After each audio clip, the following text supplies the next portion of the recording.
Haai julle, ek wil sommer graag net ietsie korts met julle deel vandag op hierdie Vrydag.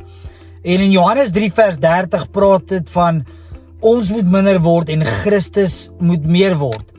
En ek luister net gister 'n lied terwyl ek op pad gym toe is en die lied sê be unseen but shape the ground.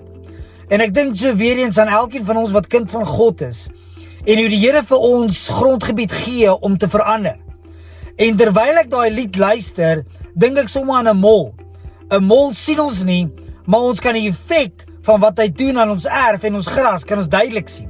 Ons sien die molshope, maar ons sien nie die mol nie. En ek wil hierdie gedagte vandag by julle los. Mag God die eer kry vir die werk wat jy doen. Mag jy jou grondgebied shape, verander, sodat God verheerlik word, sodat sy koninkryk kan kom, maar mag jy nie die eer kry nie. Mag God die eer kry. En ek wil dit ook om sê dat vandag sien ons baie platforms en mense wat eer vir hulle self vat. Mag ons as kinders van God altyd die eer vir Christus gee. Mag ons terugwys na Jesus toe.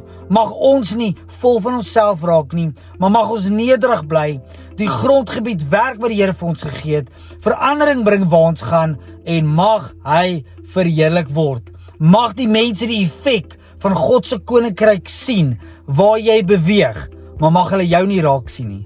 Blessings vir elkeen van julle.